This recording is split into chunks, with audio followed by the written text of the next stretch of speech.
국제 이슈가 가까워지는 시간, 이승원의 월드시사 W 이승원입니다. 이제 이틀이 지나면 2023년도 마무리됩니다. 무엇인가 끝난다는 건 조금 아쉬운 일이긴 하지만 우리에겐 그래도 희망이 있죠. 바로 2024년, 새로운 해의 시작점이기도 합니다. 내년에는 또 어떤 뉴스들이 우리를 기다리고 있을지 다소 불안하기도 하고 또 한편으로는 기대도 하게 되는데요. 2024년의 가장 큰 특징 가운데 하나는 대한민국의 총선을 비롯해서 무려 70여 개국에서 크고 작은 선거들이 있다는 겁니다. 그래서 오늘 월드시사 W에서는 각국의 주요 선거에 대해서 이야기를 해볼까 합니다. 오늘 월드시사 W 함께해 주실 네 분 차례로 소개하겠습니다. 먼저 구정은 기자님 나오셨습니다. 어서 오세요. 안녕하세요. 네, 반갑습니다. 그리고 알파고 신하씨 기자 나오셨습니다. 어서 오세요. 안녕하세요. 네. 그리고 임상훈 인문결연구소 소장님도 나와주셨습니다. 어서 오세요. 안녕하십니까. 그리고 정말 오랜만에, 저 개인적으로 오랜만에 썬킴 역사 스토리텔러 옆에 나와 계십니다. 어서 오세요. 네, 영광입니다. 이렇게 또 대표적인 시사 프로그램에 초대해 주셔서. 네, 이렇게 든든하게 네 분과 함께 힘찬 출발을 해볼까 합니다. 이번 주 주목할 국제 뉴스부터 정리해 보도록 하겠습니다. 이스라엘군은 현지 시간 24일 성탄 전날에도 팔레스타인 가자 지구에 맹렬한 공습을 이어갔습니다. احنا كنا مستهدفين. احنا فيش مكان امن اصلا. احنا نزحنا من غزه قالوا لنا اطلعوا روحوا على مكان امن الوسطى. قعدنا في الوسطى. 프라하의 명문 카렐대에서 총격 사건이 벌어져 수십 명의 사상자가 발생했습니다. 학생들과 체코 국민은 큰 충격에 빠졌습니다. 이번 사건은 체코 역사상 가장 치명적인 총기 난사 사건으로 기록될 것으로 예상됩니다.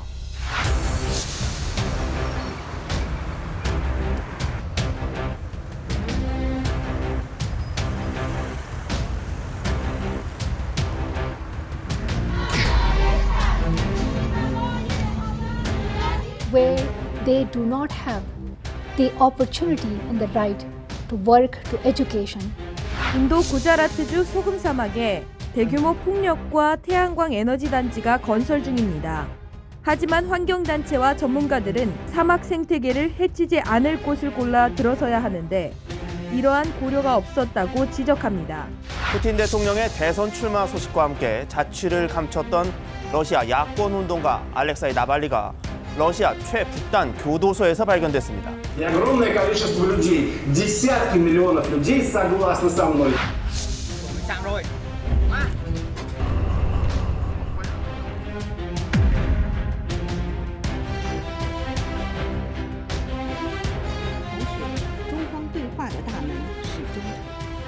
본격적으로 2024년 한 해를 점쳐보기 전에 2023년을 돌아보는 시간도 필요하겠죠.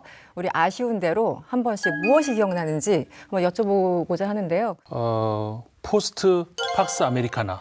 포스트 팍스 아메리카나. 의 모습이 어떨지를 좀 볼 수 있었던 한 해였다. 미국이 세계의 경찰 노릇을 한참을 해왔고 네. 미국의 힘이 빠졌고 그러면서 여러 가지 이유로 유럽, 서아시아, 동아시아 어쨌든 미국의 그 우방국들이 좀 역할을 분담했으면 좋겠다라고 하는 그런 일련의 그 작업들이 있는 과정에서 좀 어마어마한 일들이 많이 터졌죠. 지난해도 그랬고 올해도 그랬고. 그렇죠. 그래서 네. 포스트 팍스 아메리카나 이렇게 생각해봤습니다. 네. 알파고 기자는 어떤 게 가장 인상적인가요, 올해? 포스트 오일. 아, 포스트 5일. 예, 아시다시피 올해 그 콥 28 두바이에서 했잖아요. 네. 아랍에미레이트 저도 그 당시 이제 선배님이랑 같이 아랍에미레이트에 있었는데 그 사람들은 이렇게 재생에너지라든가 아니면 그 전기차라든가 이런 기술에다가 어마어마하게 투자를 했고 그렇죠. 그 투자의 이제 덕을 지금부터 보고 있다는 거를 모르고 있었거든요. 제 눈에 보이는 거는 지금 포스트 오일 시대 제일 사전 준비를 제대로 하는 나라가 아랍에미레이트였다는 건 좀 약간 놀랐어요. 그렇죠. 이제 뭐 기후 변화 관련해서 앞으로 미래가 어떻게 펼쳐질지 지금 준비를 어떻게 하냐에 따라서 미래의 운명이 결정되는 그렇죠. 그런 해가 아닌가라는 생각도 들고요. 알겠습니다. 구정은 기자님은 어떠신가요? 저는 아시아의 민주주의가 비틀거렸던 거 그게 많이 생각이 나는 게 네. 이렇게 뉴스를 오래 다루다 보면은 어떤 정치인들의 이름이 한동안이 아니라 너무너무 오랜 시간 동안 거론되는 이름들이 있어요. 근데 태국의 그 탁신계가 이제 결국 군부 쿠데타 세력에 이제 사실상 투항한 거. 네. 캄보디아의 훈센 정말 오랜 세월 이름을 들어봤는데 아들이 집권했잖아요. 네. 작년에 그 필리핀의 마르코스 아들이 대통령 된 것에 이어서 지금 아시아가 어디로 가고 있는 건가라는 생각을 좀 했던 것 같아요. 네. 민주주의 척도를 얘기할 때 여러 가지 뭐 있잖아요. 네. 기준이. 그런데 이제 이거 하나 있는 것 같아요. 정치학자 혹은 정치학도가 골치 아프게 만드는 그런 나라면은 민주주의가 발달한 나라다. 그러니까 지금 말씀하셨던 몇몇 탁신, 훈센 그리고 뭐 아시아뿐만 아니고 예를 들어 에르도안, 푸틴 이런 나라들은 정치학을 예를 들어 러시아 정치학을 공부한다 그러면 푸틴만 연구하면 수십 년을 그냥 먹고 최소한 24년 집권했으니까. 네. 근데 이제 민주주의 국가 같은 계속 바뀌기 때문에 계속 이 좀 연구했다 싶으면 또 다른 사람, 이 사람은 또 누구지 싶으면 또 다른 사람. 그러네요. 그러니까는 정치학도 정치학자를 좀 귀찮게 하면은 민주주의가 발달한 나라다 네. 이렇게 볼 수 있을 것 같아요. 성숙도의 가늠자다 이렇게 네. 정리해 주셨고요. 우리 썬킴님은 어떠신가요? 그러니까 제가 봤을 때는 뭐 여러 가지 이슈가 있었지만 이게 국내 뉴스가 될 수도 있고 국제 뉴스가 될 수도 있지만 북한이 이른바 이거 군사 정찰 위성 만리경 1호를 쏘아 올려서 성공적으로 궤도에 올린 게 굉장히 큰 의미가 있다고 봐요.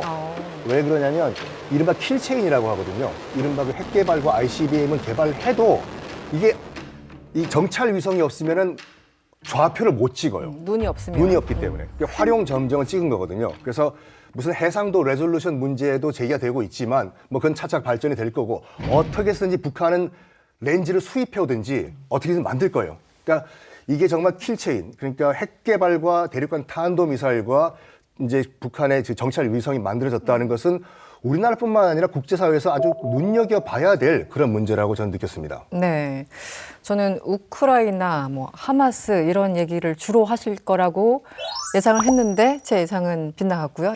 네, 지구촌 절반의 인구가 투표를 하게 되는 2024년, 특히 미국과 유럽, 대만 등 경제 대국도 포함돼 있어서 벌써부터 많은 이들이 그 결과를 주목하고 있습니다.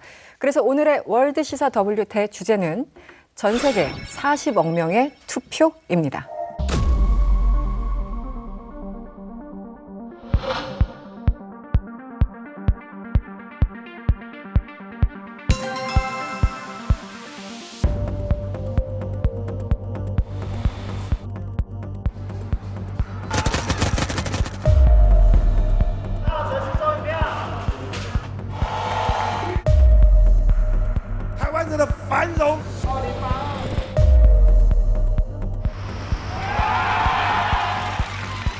You see the strength.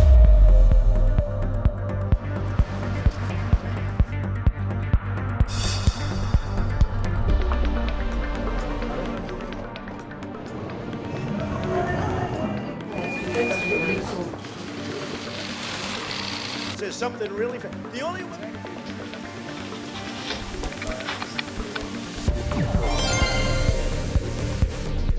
네, 전 세계 인구가 80억 명이 좀 안 되죠. 제가 조금 전에 구글링 했더니 78.8억 뭐 이 정도로 나오던데 40억 명이 투표를 하게 되는 한 해다. 무시무시합니다. 소장님. 네.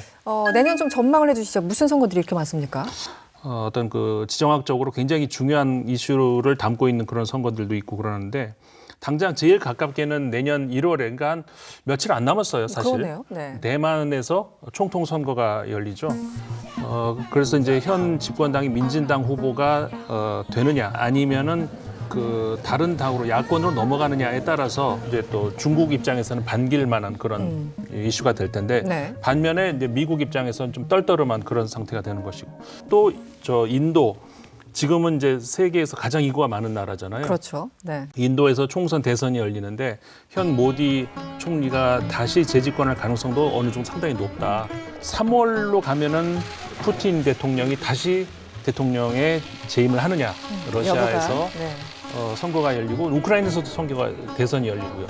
그래서 이제 우크라이나 전쟁에 큰 어떤 그 영향을 줄 수 있는 그런 선거가 있고 그다음에 6월에 가면은 그 유럽에서 선거가 하나 있습니다. 유럽 의회 선거인데 우리 입장에서는 그 유럽 의회 선거라는 것이 이제 국가 단위의 선거가 아니기 때문에 좀 낯설긴 하지만 유럽 연합 27개국의 그 정책적인 그런 결정을 할 수 있는 그런 점점 이렇게 유럽 연합이 조금씩 그 결정할 수 있는 그 권한이 점점 많아지고 있단 말이에요. 그래서 유럽 의회 선거는 그렇게 봐야 돼요. 그리고 이제 어떻게 보면 우리 입장에서도 가장 큰 관심 있게 갈 수 있는 선거가 이제 11월에 있는 미국 대선이죠.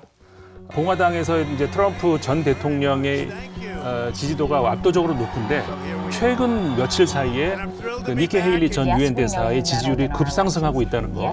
이게 나중에 그 트럼프 전 대통령의 사법 리스크와 맞물렸을 때 미국 유권자들, 특히 가는 중도층을 누가 더 공략하는 데 유리할 것인가, 이 차원에서 어떻게 이게 이제 그 전개가 될지 이걸 또 우리가 한번 봐야 되는 것이죠. 네.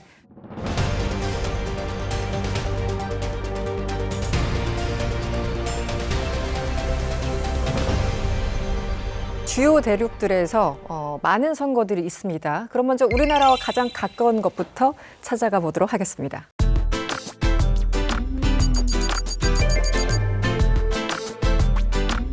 네, 얼마 남지 않았습니다. 올해가 곧 끝나고 이제 1월입니다.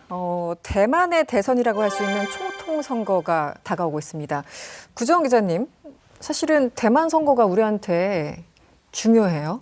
그러니까 여당의 민진당 후보, 그리고 야당의 국민당, 민중당 뭐 이렇게 나뉘어져 있는 것 같은데 지금 뭐 후보가 팽팽하다, 뭐 단일화 얘기도 있다가 사라진 것 같고 지금 뭐 대만 선거 어떤지 설명을 좀 해주시죠. 그 어느 외국 언론에서는 내년에 이제 선거가 굉장히 많다는 얘기를 하면서 내년에 첫 네일 바이터다. 그러니까 손톱을 물어뜯으면서 봐야 될 정도로 초조 긴장 뭐 이런 때 진짜 초박빙. 그래서 지금 보면 현재 그 민진당 차이잉원 총통이 이제 두 번 연임해서 못 나오잖아요. 그래서 민진당에서는 네. 그 라이칭더 부주석이 후보로 나왔고, 그다음에 제1야당인 국민당 후보로 그 현 타이베이 시장이 나왔고, 또 그 세 번째 후보가 이제 민중당에는 전 타이베이 시장이 나왔는데 1, 2위 후보 지지율이 너무 비슷하기 때문에 지금 사실 제가 숫자를 말씀드리기가 참 난감해요. 이거 며칠 사이로 바뀌니까. 네. 조금 차이가 난다 하는 데가 최근 조사에서 뭐 38% 대 34%? 그게 그나마 많이 나는 거고, 뭐 조사에 따라서는 0.5%포인트 차이면 또 3위 후보라고 해서 또 완전히 많이 뒤쳐져 있는 것도 아니에요. 근데 이슈는 늘 그렇듯이 뭐 대만의 국내 경제 문제 있을 거고, 그다음에 결국 중국과의 관계이고, 그렇죠. 세계가 주시하는 거, 우리가 또 주시하는 것도 그건데, 알다시피 그 극단적으로 단순화를 하면은 민진당은 독립을 지향하고 국민당은 그래도 중국에 친화적이다. 우리가 그 정도로 생각을 하잖아요. 근데 이번에 그 3파전이 된 게 세 번째 민중당 후보는 따지자면은 그 둘의 사이에 있지만 이 중국 쪽에서는 국민당과 단일화를 해가지고 한 명이 나오면 좀 유리하지 않을까라고 봤는데 단일화가 안 됐다는 건 사실 그 친중파 국민당 후보에게 조금 더 불리하게 작용하는 그런 요인이겠죠. 승자가 9월 20일에 취임을 하게 되는데 사실 앞날을 내다보기는 굉장히 힘들고요. 예. 네. 만약에 민진당의 라이칭더가 차이잉원 후계자가 된다면은 사실은 차이잉원보다도 더 독립지향적이 아니냐라는 얘기도 있어요. 근데 물론 된다면 어떻게 할지는 그때 봐야 알겠지만 만약에 승리하게 되면 중국과의 관계는 조금 더 얼어붙겠죠. 사실은 단일화 했으면 생각보다 좀 쉽게 풀릴 수 있는 문제였던 것 같긴 한데 그게 불발됐어요. 썬킴님, 네. 제가 어려운 질문을 할 겁니다. 이 모든 것들을 이해하기 전에 우리 기초 지식이 있어야 되잖아요. 대만과 중국의 관계를 아주 짧게 설명해 주시죠. 어려운 주제를 짧게 설명하라. 네. 못생긴 썬킹과 같이 약간 어폐가 있네요. 네, 약간 좀 무리한 질문 같습니다만 시간에 한정됐기 때문에 간단하게. 자, 3분. 자, 카운트다운 시작. 짧게 말씀드릴게요. 네. 이제 1911년에 신해혁명이 일어난 다음에 이제 청나라가 무너지고, 그러니까 중화민국, 이제 국민당이 1919년도에 집권을 하게 됩니다. 네. 장개석이 집권한 이후부터는 노동자들이 1921년도에 상하이에 모여가지고 중국 공산당을 창당을 합니다. 그때부터 우리가 역사 시간에 그렇게 배웠던 1차, 2차 국共내전이 벌어져요. 그러니까 최종 승자는 누구냐? 대륙을 놓고 국민당과 장개석의 국민당과 마오쩌둥의 공산당이 대결을 벌여가지고 최종 승자는 1949년 10월 1일 마오쩌둥이 천안문 광장에서 중화인민공화국 성립을 선포하면서 대륙은 중국 공산당으로 넘어가요. 네. 그리고 장개석은 그 미 해군이 제공한 배를 타고 눈물을 흘리면서 대륙을 빠져나와서 타이완으로 후퇴를 하는 그때부터는 장개석의 타이완 시대가 열리는데 이게 49년도잖아요. 네. 마오쩌둥이 이거는 못 견뎠어요. 무조건 타이완 점령하라고. 전시 통일을 해야 된다. 근데 49년 12월에 무차별 타이완 침공을 감행을 하는데 빰빰 그 다음에 변수가 터집니다. 1950년도에 한반도에서 6.25 전쟁이 터졌네. 그래서 마오쩌둥이 그때 고민을 해요. 타이완 통일을 먼저 할 것인가 아니면 한반도 문제를 먼저 처리할 것인가 하다가 순망치한이라고 해가지고 먼저 한반도를 정리를 하자 해서 군대를 싹 다 한반도 돌려요. 이게 어떻게 보면 마오쩌둥의 패착이었거든요. 그때부터는 중화인민공화국의 목표는 무조건 타이완 통일이에요. 네. 근데 타이완 내에서 약간 양분의 그 의견이 갈라져요. 국민당이 들어가면서 엄청나게 내성인이라고 해서 원래 타이완 원주민을 탄압을 했습니다. 다는 아니지만 타이완 원주민은 대부분 다 민진당을 지지하고 중국에서 건너온 외성인들은 국민당을 지지합니다. 네. 어차피 본토는 수복을 해야 될 거기 때문에 이게 이번 선거에서 결정이 나는 거죠. 네. 대만과 중국과의 관계를 여러분들 한 3분 안에 다 3분 들으신 였어요? 것 같습니다. 3분 넘었는데 재밌으니까 봐줬다. 네. 중국이 그 타이완을 침략을 한다는 것은 러시아가 우크라이나를 침략한다는 그 몇 배 이상으로 어려운 문제입니다. 그렇죠, 전 세계. 어떻게 보면은 그 중국이 학습 효과, 러시아가 우크라이나를 이렇게 침공을 하는 모습을 옆에서 봤잖아요. 러시아와 우크라이나의 그 군사력 차이하고 중국하고 타이완의 군사력 차이가 크게 다르지 않습니다. 네, 네. 근데 시뮬레이션을 어떻게 보면 돌려본 거죠. 지금 그 러시아가 어떤 꼴을 당하는지를 그거를 중국 입장에서는 어떻게 보면은 학습 효과라고 이제 볼 수가 있는 거죠. 교수님 오히려 이럴 수도 있어요. 이 정도 제재 당했어? 우리 감당할 수 있어. 그래서 제 걱정은 그거예요. 왜냐하면 사실은 러시아는 제재를 당했지만 잘 견뎠거든요. 러시아가 지금 견디는 상황이에요. 객관적으로 견디고 있죠. 네. 그러니까 저 오히려 러시아를 좀 중국이 좀 약간 자극받을 수 있어요. 이 견딜 수 정도라면. 있다 없다가 문제가 아니라 네. 소정의 목적을 달성할 수 있다 없다 그걸 봐야죠. 러시아의 목표를 달성을 못하고 있잖아요. 네. 제재를 받고 있는 거 문제가 아니라 그렇다면 중국 입장에서는 그렇게 모험을 걸 수는 그러니까 없는 거죠. 확실한 본인들이 목표치로 한 거 확실한 승리가 아니라면 그렇죠. 네, 그 무모하게 감행할 리가 없다. 그렇죠. 그런 시나리오를 설명을 해주신 것 같고요. 지금 뭐 대만 선거, 이 총통 선거를 바라보는 중국이 굉장히 아까 네일 바이팅이라고 하셨나요? 중국도 마찬가지일 것 같아요. 네, 미국과의 관계 때문에도 더 그렇고 여러 가지 복잡할 텐데 중국은 뭐 약간 사활을 걸고 있다라고 봐도 됩니까? 굉장히 관심을 갖고 볼 수밖에 없겠죠. 그래서 뭐 국민당 이제 친중파 뭐 부주석이 뭐 중국 본토 사는 대만인들더러 그 귀국해서 투표하라고 맞아요. 독려했다 뭐 이런 얘기도 나오고 또 선거 앞두고서 중국이 대만 정치인들을 줄줄이 중국 관광을 시켜줬다 뭐 이런 얘기까지 나오는데 네. 가장 중요한 거는 이제 중국의 무력 과시겠죠. But would U.S. forces defend the island? Yes, if in fact there was an unprecedented attack. 옛날에는 그거 말하면 안 되는 6가지 금지 조항 중에 하나였는데 그거를 깼고 그다음에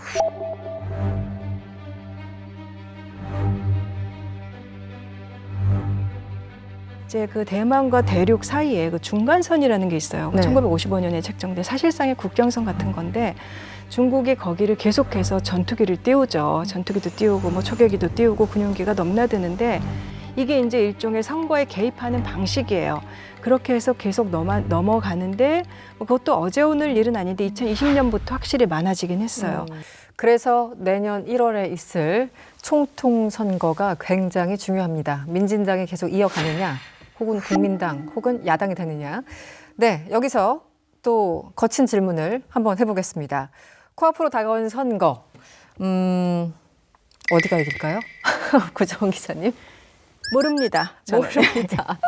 네, 오늘 정말 그 구정 기자님이 계속 답변을 회피하고 계십니다. 정말 초박빙이란 뜻이겠죠? 뭐 이거 박빙이겠지만 지금 현재 지금 분위기로 봐서는 이제 민주당이 재집권을 할 가능성이 높습니다. 왜냐하면 생각보다 지금 타이완의 반중 정서가 굉장히 높은 상태거든요. 네. 그래서 지금 뭐 이제 친중파인 이제 국민당의 손을 들어주기보다는 지금 독립을 지지하는 민진당의 손을 들어줄 가능성이 높다고 봅니다. 네, 알겠습니다. 소장님? 이게 추이가 워낙에 진짜 미세하게 막 이리 변하고 저리 변하고 하기 때문에 네. 근데 이제 제가 관찰한 바로는 민진당이 조금 더 이렇게 그 올라가는 그런 추세가 아닌가.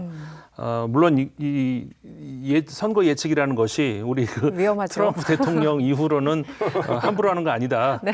이렇게 됐습니다만 어쨌든 민진당이 아무래도 좀 유리하다. 저는 거기에 걸어봅니다. 네, 살짝 걸어보시는 거군요. 네. 네, 우리 알파오 기자.